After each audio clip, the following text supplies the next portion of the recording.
来看台中雾峰的吉丰东路，路是真狭，也有真侪细弯路。附近有风景区，有大学生的宿舍，所以有袂少人骑倒摆累残。警方决定讲，明年1月开始要来加强取缔超速，时速超过25公里就会处罚。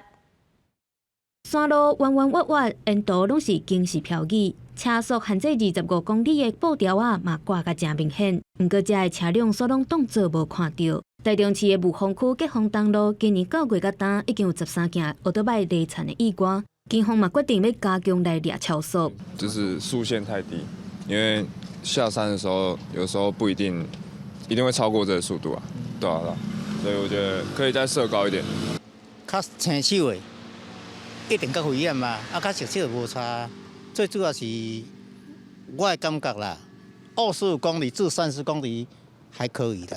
吉丰东路弯来弯去嘛有较惊，沿途有出名的景点阿达姆观景平台，也有朝阳科技大学学生宿舍。游客和学生伫遮出入，大部分车速拢正紧。警方规划要使用移动式的测速摄像机来处理。选择期对即马开始，明年正月2日就要正式开始执法。经统计，本路段已发生多起机车自摔交通事故。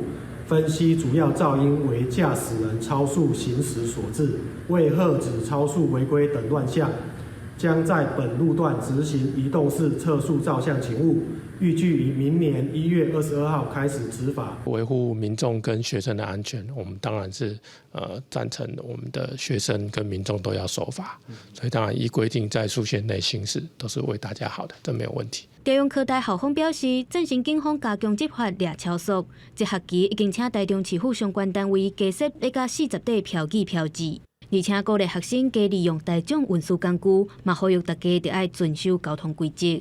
记者综合报道。